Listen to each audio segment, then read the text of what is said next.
Hello students, your concept में आपका स्वागत है। मैं प्रवीण त्रिपाठी आपको करंट अफेयर्स की क्लासेस पढ़ाने जा रहा हूं। तो आज की करंट अफेयर्स की क्लासेस मैं आज के कोट के साथ स्टार्ट कर रहा हूं। आज का कोट है बी पॉजिटिव। आप पॉजिटिव रहिए, स्टे हैप्पी और खुश रहिए and don't let the negativity of the world get you down. और आप दुनिया में किसी भी नेगेटिविटी को अपने अंदर मत आने दीजिए। ठीक है, मतलब आप नेगेटिव मत होइए, आप पॉजिटिव रहिए।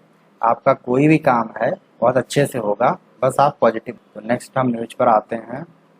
हाँ, तो नेक्स्ट है नेशनल ब्रॉडकास्टिंग डे। 23 जुलाई 2021, 23 जुलाई को नेशनल ब्रॉडकास्टिंग डे मनाते हैं। ये ऑब्जर्व हुआ था ऑल ओवर इंडिया में 23 जुलाई को। ऑन दिस डे, इस दिन पर यानी 1927 को इस दिन पर रेडियो ब्रॉडकास्टिंग पहली बार इंडिया में किया गया था। जो हमारी कंट्री के लिए ब्रॉडकास्टिंग बॉम्बे स्टेशन से किया गया था। ठीक है, तो आज के दिन हम ब्रॉडकास्टिंग नेशनल ब्रॉडकास्टिंग डे मनाते हैं। नेक्स्ट है the Sarang helicopter display team. ये सारंग हेलीकॉप्टर डिस्प्ले टीम ये इंडियन एयरफोर्स के अंडर में आती है। इंडियन एयरफोर्स जो हमारी इंडियन आर्मी, इंडियन नेवी, ये तीन हमारी सेनाएं हैं। ठीक है, और ये सब परफॉर्म करती हैं। ये Sarang helicopter display team perform करती है हमारे देश के लिए। फर्स्ट टाइम ये मार्क्स वैनियल इंटरनेशनल के लिए काम रसिया में किया गया था, जो जुलाई 20 से 25 में होने वाला है। This is the first occasion. ये हमारे लिए पहला मौका है। Sarang team is performing it's 4 helicopter. ये 4 हेलीकॉप्टर एक साथ परफॉर्म करते हैं इस मौके पर। वो एरोबेटिक करते हैं। एरोबेटिक डिस्प्ले में दर्शाए गए हैं जो रसिया में with its made in India, और जो मेड इन इंडिया बताते हैं ध्रुवा करके। Advance light helicopter and IAF Indian air force के स्टेटमेंट में बताया गया है।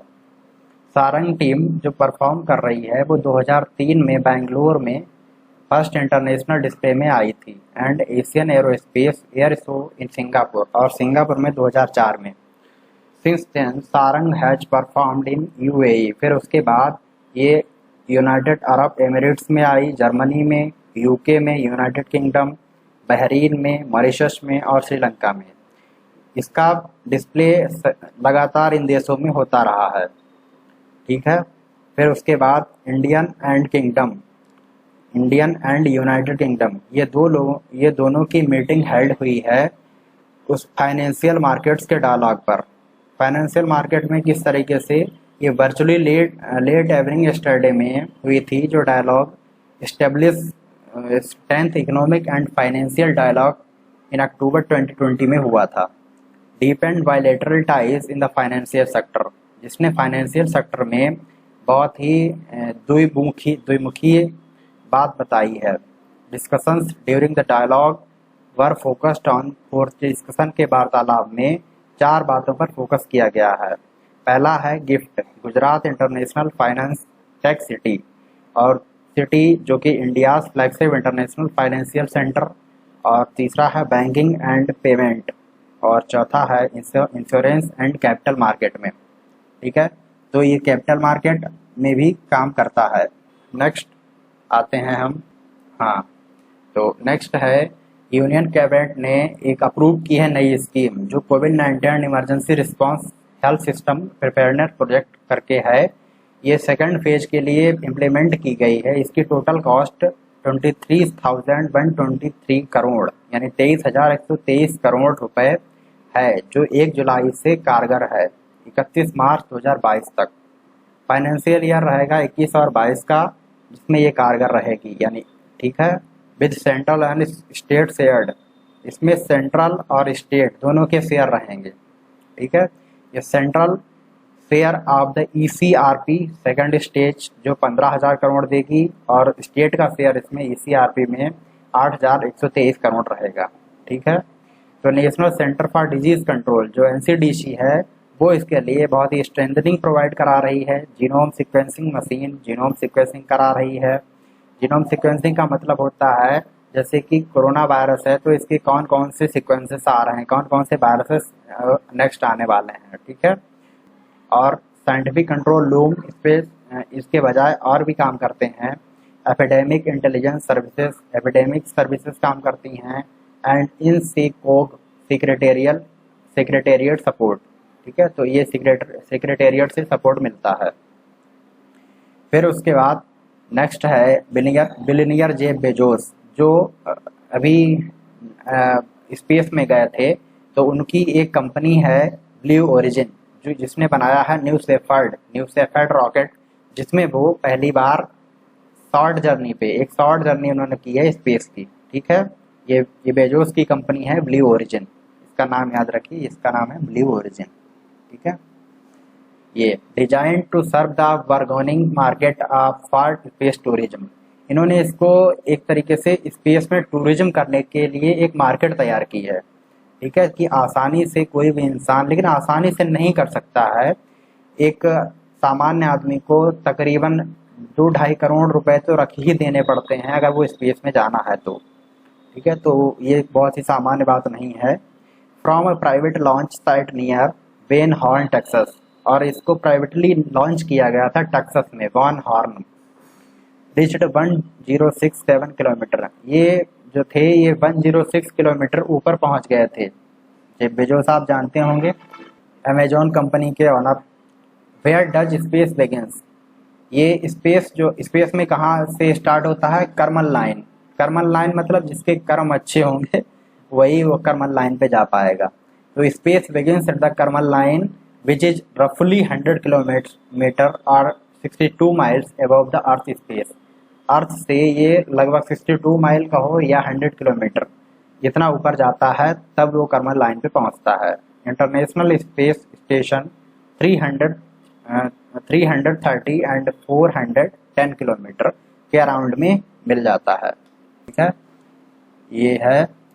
और ये वाला नेक्स्ट है ये एंटी डंपिंग ड्यूटी ये लगाई गई है, यानी इम्पोज किया गया है। इम्पोर्ट कहाँ से? जैसे चाइना कंट्री है, और कोरिया है, मलेशिया है, नेपाल है, श्रीलंका है, थाईलैंड है, यानी जो बाहर से आता है, चाइनीज हो या कोरियन हो, जितना भी इंपोर्ट आता है, और वो एंटी डंपिंग किया जाता है। एंटी डंपिंग ड्यूटी इस पर लगाई जाती है। क्यों लगाई जाती है? कि कोई भी मटेरियल आता है वो उस कंट्री में, मान लो उस पर गवर्नमेंट उसमें अपना शेयर लगा दे रही है, मान लो 50% उसने शेयर दे दिया, तो उसको वो 50% में पड़ गया।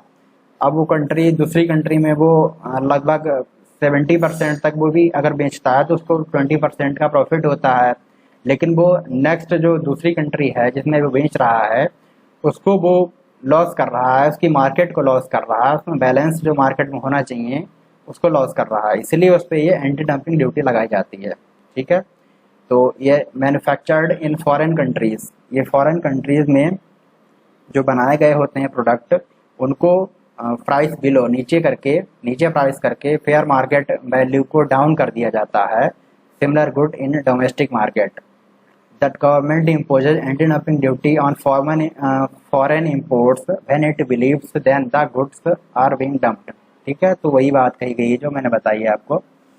और इसके लिए एक मिनिस्ट्री काम करती है जिसके आप हैं director general of trade remedies. ये ट्रेड को कैसे रेमेड करना है, मतलब कैसे इसका उपचार करना है, ठीक है।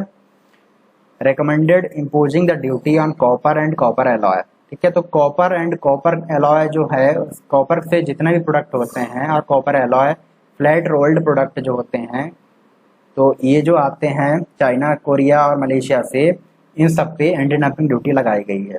और finance ministry takes the final call to impose these duties, और फाइनेंशियल मिनिस्ट्री ने भी फाइनली कॉल किया है इसको इम्पोज करने के लिए।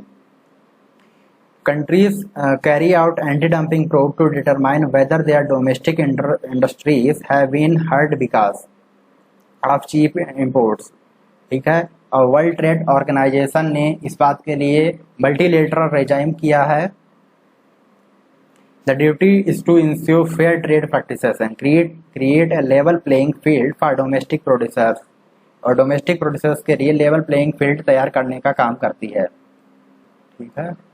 नेक्स्ट है Recently, countries carry out any dumping probe to determine whether their domestic industries have been hurt because of a surge in cheap imports. The duty is to ensure fair trade practices and create a level playing field for domestic producers concerning foreign producers and exporters. तो ये exporters के लिए भी लागू होता है और producers के लिए भी लागू होता है, यानी इंपोर्ट एक्सपोर्ट कुछ भी हो पर उसमें अगर फेयर मार्केट नहीं होती है तो उसमें ये एंटी डंपिंग ड्यूटी लगाई जाती है। नेक्स्ट है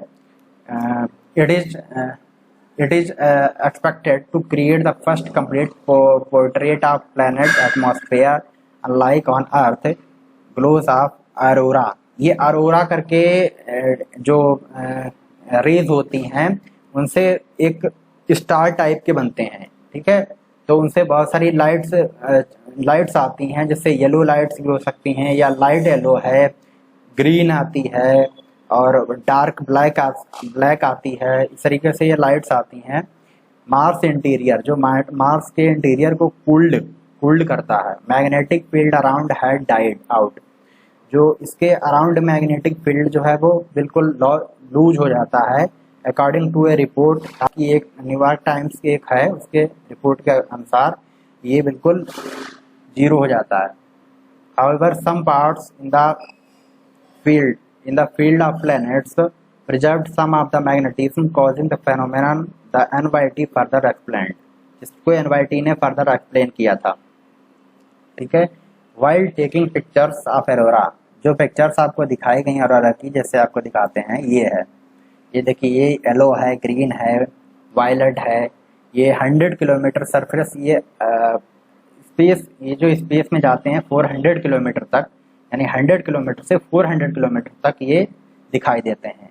ये electrons hit air molecule are excited and molecules give off light as they calm down. ये इतने टाइप के होते हैं, 3 टाइप्स के हमें दिखाई देते हैं और अन्य भी होते हैं बट हमें दिखाई नहीं देते हैं। नेक्स्ट है ये news. In a recent reply, the Parliament, the government discloses 1st April to 13 November and 13 November 15, 25,357 cases in custodial torture। यानी पुलिस रिफॉर्म से ये न्यूज है, जो अभी पार्लियामेंट में नया मुद्दा उठाया गया था कि पुलिस रिफॉर्म्स होना चाहिए। जैसे पुलिस जो है काफ़ी लोगों को बिना किसी वजह के बंद कर देती है, उन पर टॉर्चर करती है, एक्स्ट्रा टॉर्चर करती है अपनी कस्टडी में लेकर के। ऐसे बहुत सारे केसेस आते हैं। उनकी एक रिपोर्ट आई थी कि लगभग 25,357 ऐसे केसेस अंडर रजिस्टर्ड हुए हैं पुलिस कैटेगरी में, जिन पे कोई चार्ज नहीं था, उनको अंडर कस्टडी में लेकर के टॉर्चर किया गया था। तो ऐसे बहुत सारे डेथ हो गई, जैसे 111 डेथ हो गई उसकी वजह से अंडर पुलिस कैटेगरी में। 330 केसेस ऐसे थे जिनको बहुत सारा टॉर्चर किया गया और 24,916 अदर्स थे। और इस डेटा में फिर से एम्फेसिस है जो need to make police accountable, जिसके लिए पुलिस अकाउंटेबल होनी चाहिए, बट ऐसा नहीं है। इसलिए इस रिफॉर्म्स में इसका मीनिंग बताया जा रहा है कि police reform aim to transfer the values, culture, policies, practices of police organisation की प्रैक्टिसेस को शो करे, ऐसी रिफॉर्म्स होनी चाहिए। It envisages police to perform their duties with respect of democratic values, human rights and the rule of law। इसमें rule of law होने चाहिए, human rights होने चाहिए, डेमोक्रेटिक वैल्यूज होने चाहिए। इस सभी तरीके से ये परफॉर्म करे तभी ये सक्सेसफुली काम कर पाएगा। It also aim to improve how to police interact with other parts of the securities, ठीक है। सिक्योरिटी सेक्टर में सबसे अच्छी होती है पुलिसिंग, बट पुलिसिंग को स्मार्ट पुलिसिंग करेंगे तभी ये काम में आएगी। ये पुलिसिंग आती है स्टेट लिस्ट में, शेड्यूल 7 में हमारे दी गई का central list, state list, concurrent list. तो ये पुलिसिंग जो आती है ये स्टेट लिस्ट में आती है, ठीक है, इंडियन कॉन्स्टिट्यूशन में। इसमें इशू आते हैं concerning of police forces colonial legacy. ये कॉलोनियल लिगेसी में क्या था, ये पुलिस एक्ट बनाया था 1861 में। 1861 में क्यों बनाया गया था, क्योंकि 1857 में क्रांति हुई थी, जिसकी वजह से ब्रिटिश गवर्नमेंट को ऐसी जरूरत पड़ी कि पुलिस में ये रिफॉर्म्स होने चाहिए। 1861 में ये रिफॉर्म किए गए, जो एक्ट बनाया गया अकाउंटेबिलिटी होनी चाहिए to the political executive versus operational freedom के और पॉलिटिकल एग्जीक्यूटिव के बीच में। The second administrative reform commission ARC 2007 has noted the political control, इसमें पॉलिटिकल कंट्रोल आया था, has been abused in past by the political executive, जो political executive द्वारा बार बार अब्यूज किए जा रहे थे, एंड इन्फ्लुएंस पुलिस पर्सनल, और पुलिस पर्सनल को इन्फ्लुएंस किया जा रहा था। हैव देम सर्व पर्सनल और पॉलिटिकल इंटरेस्ट, और उनके पर्सनल और पॉलिटिकल इंटरेस्ट को सर्व कर रहे थे। साइकोलॉजिकल प्रेशर इन पर बहुत ज़्यादा रहता है, उन पर इम्प्रूवमेंट होना चाहिए, पे स्केल पे, प्रमोशन पे, ये सब जरूरी है ये सब एस्पेक्ट पुलिस रिफॉर्म में ज़रूरी हैं। Little has been spoken about reforms needed at psychologically level, ये साइकोलॉजिकली इनको टॉर्चर करते हैं, इन पर प्रेशर डालते हैं। तो पुलिस को अच्छे तरीके से काम करवाने के लिए पुलिस में रिफॉर्म्स होने चाहिए।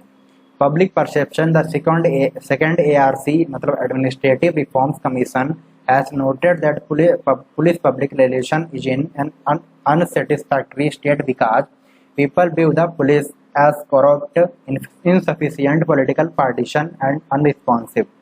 ये करप्ट है, इनएफिशिएंट है, पॉलिटिकली पार्टीशन है एंड अनरिस्पॉन्सिव है, इसीलिए ये अनसेटिस्फैक्टरी हो जाता है। इस पर बहुत ज़्यादा ओवरबर्डन है। ओवरबर्डन किस तरीके से है कि पर लाख पे 181 पुलिस वाले होने चाहिए, बट हैं कितने? 137। इसलिए ये 2016 की रिपोर्ट में बताया गया था। इसीलिए और यूनाइटेड नेशंस ने रिकमेंड किया था कि स्टैंडर्ड पुलिसिंग जो होती है वो 222 पुलिस पर लाख पर होनी चाहिए, और ऐसा ना होने की वजह से ये प्रॉब्लम हो रही है। Constabulary constitutes 86% of the state police forces, और 86% कांस्टेबलरी होनी चाहिए। Controller, auditor and journal audit reforms for of year 15 to 16, इन्होंने कैग ने जो ऑडिट किया था रिपोर्ट को 15-16 में, have found shortage in weaponry with state police force, इनके पास वेपन ही नहीं है। कैग का खुद का ये कैग का कहना है।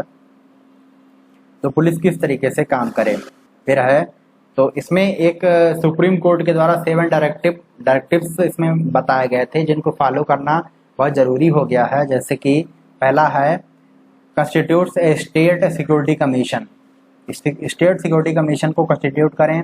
फिर दूसरा fixed 2 year tenure of DGP का 2 ईयर का टेन्योर किया जाए, ये नहीं कि बार बार ट्रांसफर कर रहे हैं। फिर 2 year term of SPs and SHO SP का 2 ईयर टर्म होना चाहिए। Separate investigation and law and order functions, ऐसा है कि investigation and law and order को अलग अलग रखना चाहिए। इन्वेस्टिगेशन के लिए सीबीआई को रख देना चाहिए ताकि वो उसमें ट्रांसपेरेंसी रहे, ठीक है। सेटअप पुलिस एस्टेब्लिश बोर्ड, और पुलिस एस्टेब्लिश बोर्ड बनाना चाहिए। Setup police complaints authorities at state and district level पे। Setup national security commission at centre level, national security commission को सेंटर लेवल पे बनाना चाहिए। ये 7 चीज़ें जो बताई गई हैं ये होनी चाहिए, तब पुलिस में काबिलियत आएगी ये रिफॉर्म्स होने के बाद, ठीक है। नेक्स्ट है ड्रैगन फ्रूट। ये ड्रैगन फ्रूट है यूनाइटेड अरब एमिरेट्स दुबई को दिए एक्सपोर्ट किए जा रहे हैं महाराष्ट्र से जून 2021 में। तो ड्रैगन फ्रूट्स जिसका साइंटिफिक नेम है Hylocereus undatus, is indigenous to the Americas, ठीक है। It is member of the cacti family, ये कैक्टी फैमिली से रिलेटेड है, जो कैक्टस होता है नागफनी। तो इसको बहुत और भी नामों से जाना जाता है, जैसे पिटाया है, पिताहाया है, स्ट्रॉबेरी पियर है, Nobel women, queen of the night through out the world, ये पूरी दुनिया में इन सब नामों से जाना जाता है। इंडिया में इसे कमलम नाम से भी जाना जाता है, इसका बहुत ही जरूरी है ये याद रखना, कमलम, ठीक है। और इसका फ्लावर जो है वो हर्मेफ्रोडाइट्स कहा जाता है, मेल एंड फीमेल ऑर्गन, इसमें दोनों होते हैं एक ही फूल में। Nature and open at night, ये नाइट में ओपन होता है, ठीक है। The plant sustained yield for the more than 20 years in high nutraceutical properties having medicinal effect, इसमें मेडिसिनल इफेक्ट होने की वजह से ये 20 सालों तक एल्ड करता रहता है। Good for value added processing industries, और वैल्यू एडेड इंडस्ट्रीज के लिए प्रोसेसिंग के लिए वैल्यू एडेड होता है इंडस्ट्रीज प्रोसेसिंग के लिए। It is a rich source of vitamin and minerals. Vitamin और मिनरल्स के लिए बहुत ही अच्छा स्रोत है। The government of Maharashtra has taken the initiative to promote dragon fruit. Dragon fruit को महाराष्ट्र गवर्नमेंट ने बहुत ही प्रमोट किया है टू कल्टीवेट करने के लिए डिफरेंट एरियाज में in the state by providing good quality planting material and subsidies. बहुत अच्छे प्लांटिंग मटेरियल और सब्सिडीज के साथ महाराष्ट्र गवर्नमेंट ने कल्टीवेशन के लिए इनिशिएटिव दिया है। Mission on the integrated development और हॉर्टिकल्चर। ये mission integrated development of horticulture का है। ये जो mission of integrated development of horticulture MIDH है, ये सेंट्रल स्पॉन्सर्ड स्कीम है। सेंट्रल स्पॉन्सर्ड स्कीम का मतलब होता है कि जैसे एक होती है स्टेट के द्वारा, तो इसमें स्टेट और सेंट्रल दोनों का काम होता है, इसलिए इसे सेंट्रल स्पॉन्सर्ड स्कीम कहते हैं। For the holistic growth of the horticulture sector covering fruit, vegetables, root and tuber crops, mushroom, spices, flower, aromatic plant, coconut, cashew, cocoa, bamboo, इन सभी में हॉर्टिकल्चर काम करता है। नेक्स्ट है, ठीक है। तो इसी तरीके से ये सेशन कुछ ये रिवीजन है आपके लिए। Globally target to sustain development goals in till 2030, ये बताना था 2030 में है।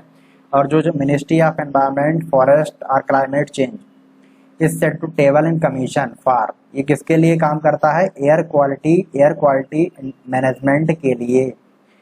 नवेगांव टाइगर रिजर्व, ये बताना था आपको कि नवेगांव टाइगर रिजर्व ये बताना था situated in Gondia and Bhandara district of Maharashtra, जो गोंडिया और भंडारा डिस्ट्रिक्ट महाराष्ट्र में है।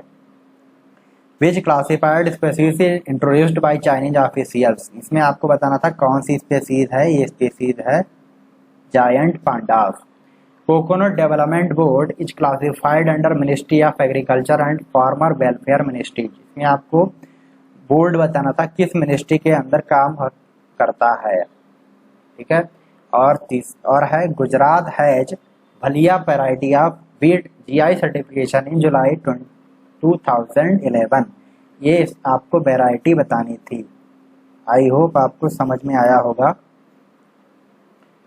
नेक्स्ट आपके लिए क्विज है आज की, तो ये क्विज आपको बताना है। इसमें national broadcasting day is observed on, ये कब ऑब्जर्व किया गया था,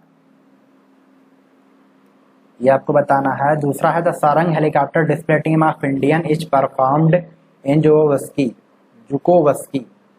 ठीक है। India and United Kingdom held the inaugural meeting of the, ये किसके उद्देश्य से, क्या पर्पज है इसका, क्यों इसने मीटिंग और अरेंज करवाई। और ये है the union cabinet has approved emergency fund of covid financial, कौन से फाइनेंशियल ईयर के लिए।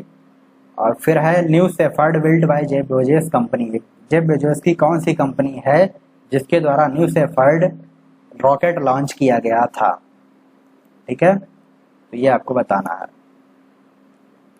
थैंक यू स्टूडेंट्स, आशा करता हूँ आपको बहुत अच्छा लगा होगा। खुश रहिए, मस्त रहिए।